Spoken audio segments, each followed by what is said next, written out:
Gedankenanstoß und Inspiration. Das ist der Donnerschlag von mir, Samuel Hug, dem Pfarrer der Metal Church vom Oktober 2025. Wir heißen ja Metal Church.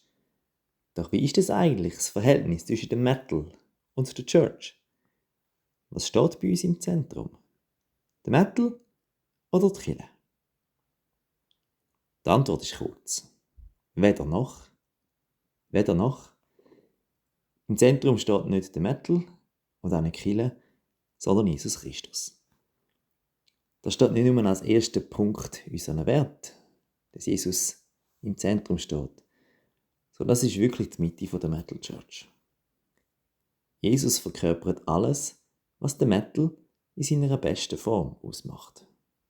Leidenschaft und Hingabe, Authentizität, schonungslose Liebe zur Wahrheit, Kampfgeist, herzlicher Gemeinschaftssinn. Ja, für das alles steht Jesus. Und ja, Jesus ist auch derjenige, der die Kirche als Gemeinschaft stiftet.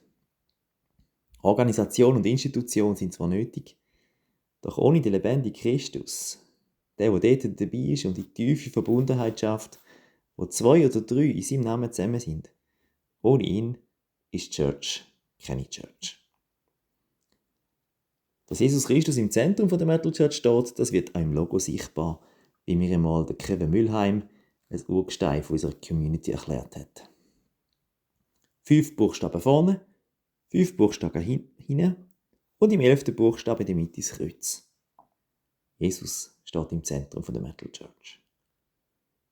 Und auch die Bedeutung vom Christus für die Kirche ist klar.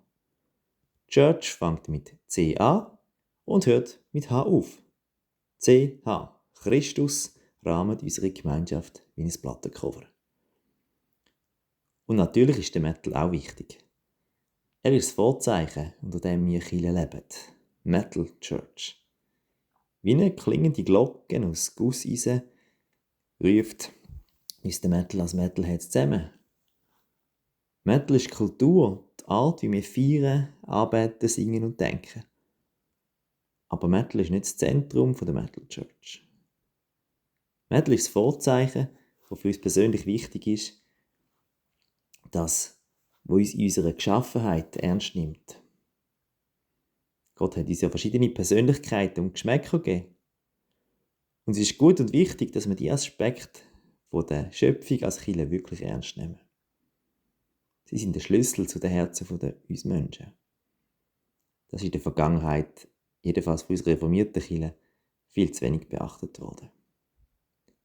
Aber wir dürfen nicht vergessen, Metal ist nur die Glocke, ein Vorzeichen. Zwar ein wichtiges, aber nur ein Vorzeichen. Es gibt jemanden, der uns als Kirche über alle menschlichen Unterschiede hinaus verbindet. Da ist weder Jude noch Heide, da ist weder Sklave noch Freier, da ist nicht Mann und Frau, denn ihr seid alle eins in Christus Jesus. So steht es im Galaterbrief, 3. Kapitel.